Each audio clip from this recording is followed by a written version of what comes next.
I've said it a lot, but it's never been a better time to be a photographer or a filmmaker. The tools at our disposal are incredible, and these two 85mm lenses are no exception. The Zeiss Batis 85mm f1.8 was the second 85mm lens I'd ever used. It comes in a sleek Batis box worthy of this artistically designed lens. The Sony G Master is packaged in its usual G Master zipper case, making you feel like this is one heavy-duty piece of gear ready to hit the road and get to work. The size and weight difference is noticeable. The Batis is light and small, weighing exactly a pound, while the G Master is the heaviest lens I own at 1.8 pounds. You don't notice the Batis when you're working all day, but the G Master you do notice. It's good for the biceps. Both are moisture and dust resistant, but the Batis has that cool blue weather sealing gasket as is included on the entire Batis lineup.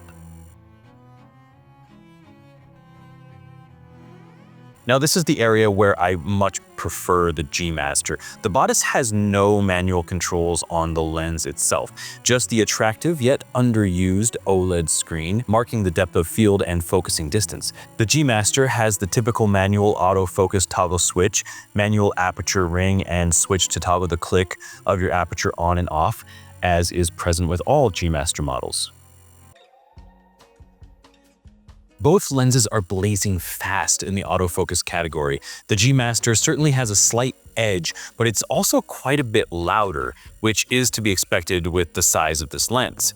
Both find eye or the face with zero lag and are great in video and photo modes. There's really not much more to say about that.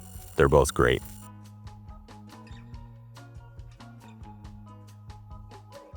I've used both of these lenses extensively for photography, and in particular for headshots and portraiture. The Batis produced some of my favorite portraits that I've taken to date in my career, but the G Master with that tiny extra bit of light at 1.4 has become my go-to.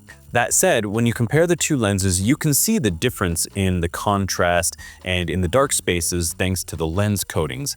The Batis is a touch softer, but renders great colors, great, beautiful contrast, and wonderful roll-off at 1.8, while the G Master excels in the sharpness department.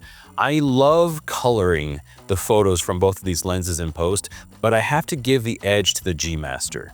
It's just the slightest bit sharper, and I really love going to 1.4 when shooting portraits.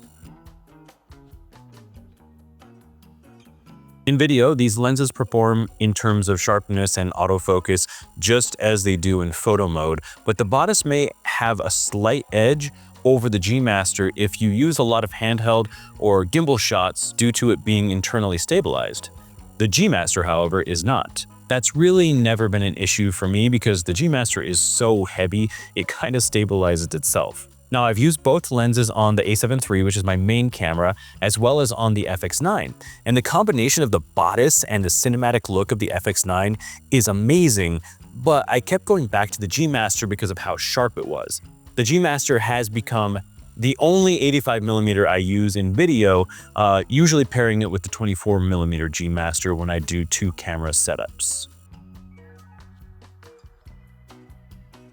Obviously wide open, the G Master has a slight edge here. At 1.4, the background just kind of melts away and the lights in the background are beautifully soft. Now the Batis is amazing at 1.8, but stopped down to like f4, the 9-bladed aperture produces only slightly less pleasing bokeh than the G Master's 11 blades at f4. But both lenses produce beautiful bokeh, amazing background separation. You can't go wrong with either one. Now, both of these lenses produce sharp, beautiful photos and video, but for my needs, the G Master just kind of comes out on top. I love the extra light at 1.4 for portraiture, and the manual controls come in so handy in situations in which I want to change my settings quickly. Now, if you're strictly a photographer and have little need for controls on the body of the lens, the Batis is perfect for you. The contrast and the color, as well as the image stabilization, make for a well-rounded and light portrait lens. Plus, it's about $600 cheaper than the G Master's $1,800 price tag. So if you're a hybrid shooter who does filmmaking and photography as a professional, and you're a Sony user, the G Master is, in my opinion, a must-have. And once I get my hands on that Sigma Art 1.4, I will be comparing it to the G Master. All that said, you're going to create amazing art with either of these lenses. It's a good time to be alive.